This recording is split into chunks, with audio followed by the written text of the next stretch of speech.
In many ways, the response from Nashville police to the mass shooting by a trans terrorist at a Christian school here in town has been admirable. That starts, of course, with their physical response, their emergency response to the shooting itself. Yesterday, we saw the harrowing body cam footage. A group of officers, obviously well-trained, highly skilled, made their way into the building, clearing rooms as they went, eventually confronting the shooter and quickly dispatching her and neutralizing the threat.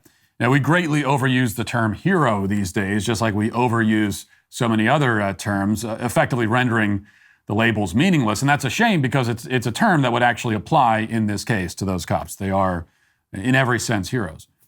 And then after the shooting, they continued to, the police did, continue to handle the situation with great transparency and forthrightness. The police chief has been direct and clear with his answers during his press conferences. They released the body cam footage. They released the security camera footage of the shooter entering the building. They've provided a lot of information. But there is one glaring omission, and it's an omission that becomes all the more glaring considering how transparent they've been about everything else.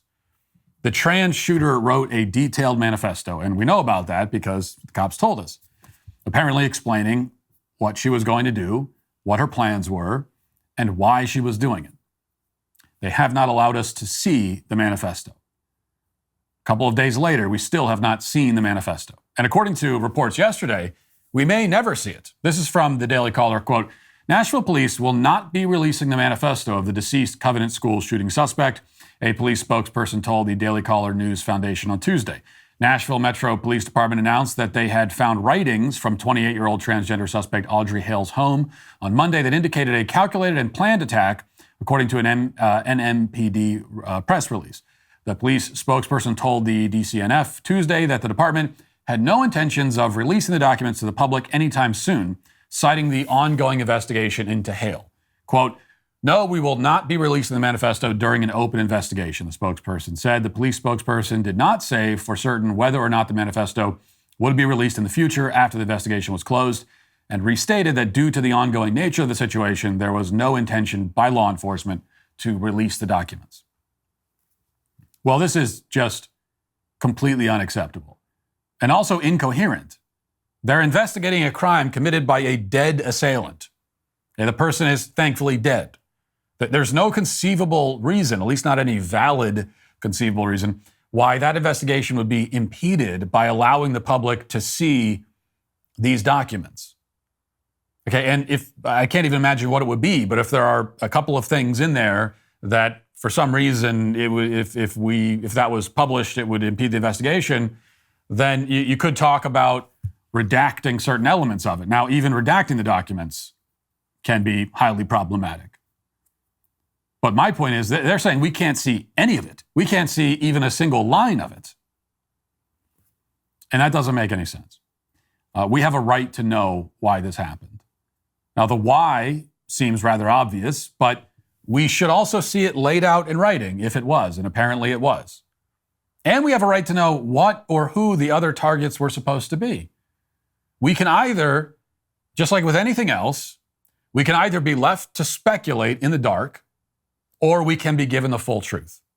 And as we've seen time and time again, the speculating in the dark option doesn't help anyone. And we know that because this is the option that the powers that be so often choose.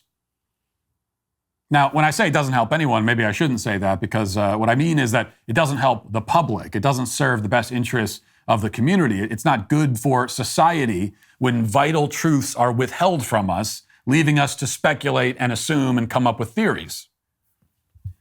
But in this case, it does serve the interests of LGBT activist groups who are actually actively campaigning to prevent the public from ever seeing the manifesto. Newsweek reports, quote, calls for police to release the manifesto that authorities say was written ahead of Monday's Nashville school shooting has prompted concern among LGBTQ plus groups who caution against the publication of such a document. Quote, it should not be published, Jordan Budd, the executive director of Children of Lesbians and Gays Everywhere, told Newsweek. The focus should be on how this was able to happen in the first place. There should not be such easy access to deadly weaponry. Charles Moran, the national president of Log Cabin Republicans, a GOP organization that advocates for equal rights for LGBTQ plus Americans, also told Newsweek that there are serious consequences for the public release of the manifesto. Laura McGinnis, a spokesperson for PFLAG, agreed, telling Newsweek that publication of these documents would increase the risk of contagion. She said that while the manifesto would help law enforcement and policymakers identify potential warning signs to prevent future tragedies, ultimately, the contents don't change the outcome of the tragedy. Quote, regardless of the shooter's intentions, the real issue here is the ease of access to deadly weapons in Tennessee and elsewhere, Budd said, adding, quote, all children, no matter who their parents are or how they identify, should feel safe and supported at school. That includes a world free from gun violence. Now, you'll notice, shockingly, that these LGBT groups are mysteriously silent about these kinds of concerns after shootings by white supremacists. I mean, they're more than happy for those manifestos to be published, and they always are. But in this case, they caution against it. The only mildly surprising thing about this is that they haven't really bothered to come up with a plausible excuse for this glaring inconsistency and hypocrisy. Instead, they essentially confess to the truth. They want the discussion around the shooting to remain focused on a politically useful issue like gun control. Don't tell us why this happened, they cry. That'll make it more difficult for us to use the tragedy for political gain. Most of all, they're desperate to protect their victim narrative. This is their most potent political weapon.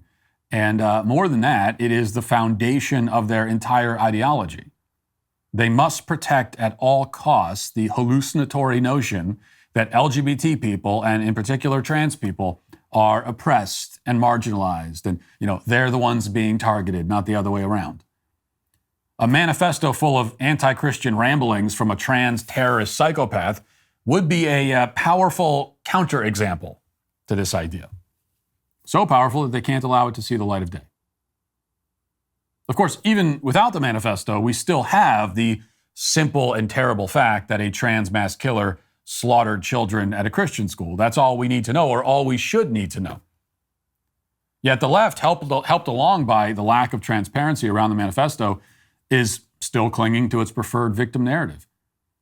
They insist that even though a trans person murdered Christian children, the real victims are trans people. This seems to be the consensus, as you might expect, on TikTok. Watch.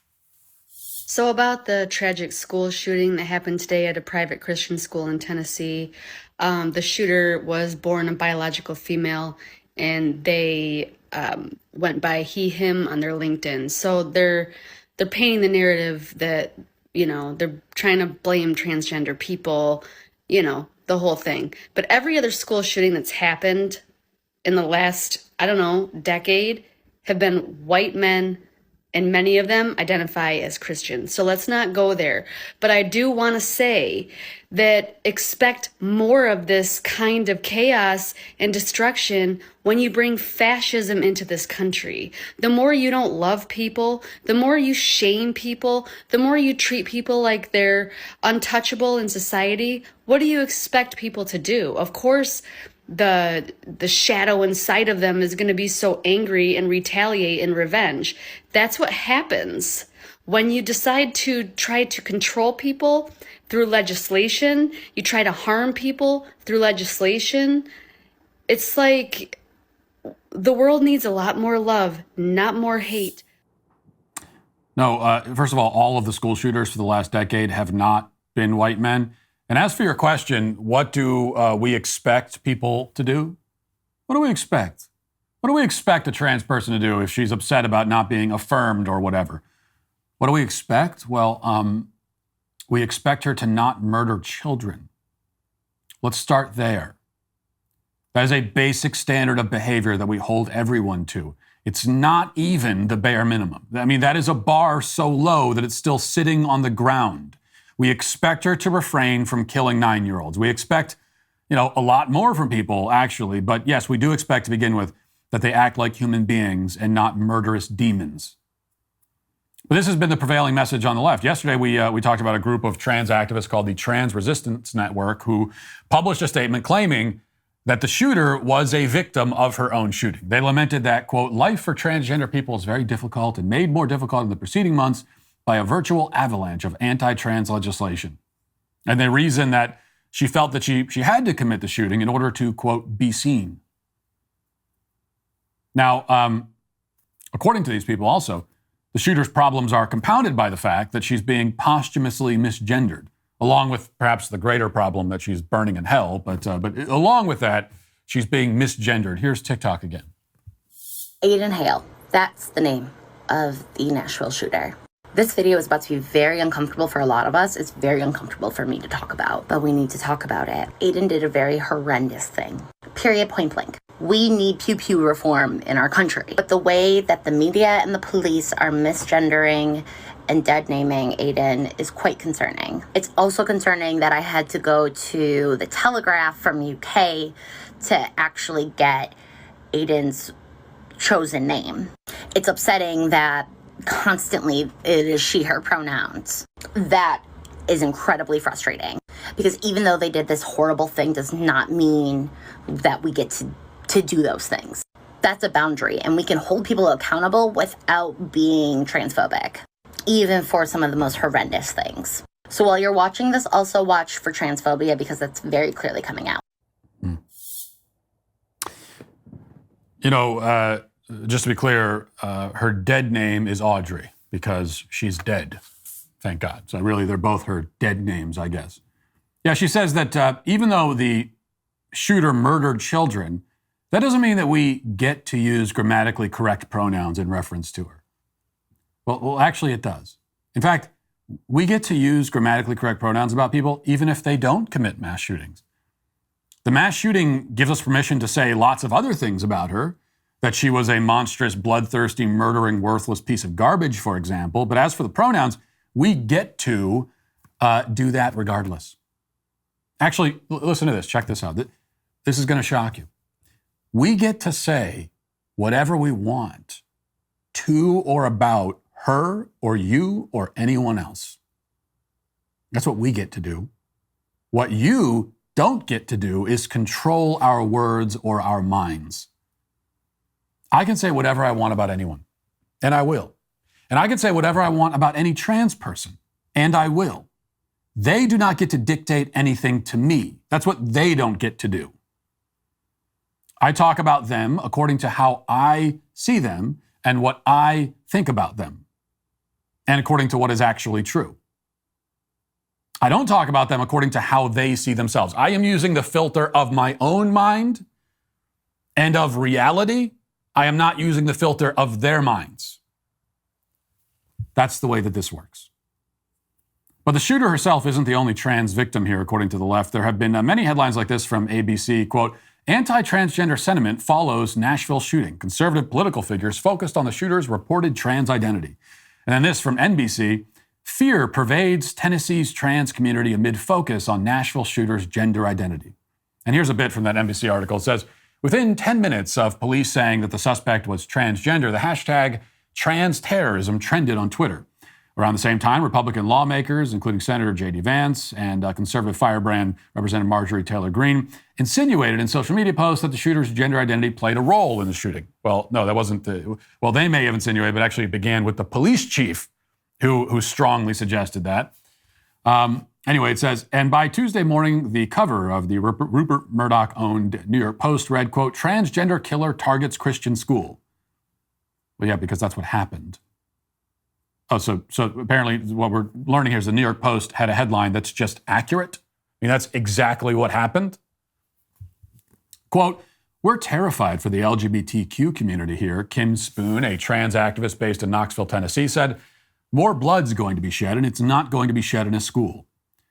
Denise Sadler, a drag performer who's transgender, said that she had already hired 4 armed guards before Monday's shooting to secure a drag show that she's hosting at a gay bar in Nashville this weekend. She, with big air quotes around that, by the way, following the anti-trans rhetoric spawned by the shooting. Sadler said, quote unquote, she is now planning to hire 8. You don't know if the shooter's gender identity is going to trigger a community of people who already hated us to come and try to shoot us to prove a point, Sadler said. At the end of the day, there's a lot of hurt going on. There's a lot of anger going on. There's a lot of confusion going on. Aislinn Bailey, the acting president of Tri-Cities Transgender, a trans-led support and advocacy group based in Johnson City, Tennessee, said that her, quote unquote, her initial reaction to news that the suspect was transgender was fear. I knew that as soon as anyone mentioned that, it was immediately going to become the center focus instead of what should be the focus, and that's gun violence in this country, Bailey said. Well, that really sums it up, doesn't it? That sums it up. 6 innocent people were massacred, and the first thing that he thought about, the first thing this trans activist thought about was how this would affect him. His very first thought was concern for himself. After hearing that 3 children and 3 school staff members were murdered. Forget about the fact that the fears make no sense. Okay, trans terrorism should be a cause of concern for those of us who oppose the trans movement, not for trans people themselves. And even aside from that, the narcissism is once again the point. Always points back to that. This is a movement of self-worship and self-obsession, a movement full of people who cannot see beyond themselves, people who cannot see the rest of the world, do not acknowledge the existence, really, of other human beings because they're constantly staring in the mirror, even if it is oftentimes more of a funhouse mirror. Constantly staring back into their own egos, obsessed with their own emotions and their own need for affirmation. That is what we learn here, though it is a lesson that we have already learned many times. And that'll do it for this portion of the show. As we move over to the members block, you can become a member today and use code Walsh at checkout for 2 months free on all annual plans. Hope to see you there. If not, talk to you tomorrow. Godspeed.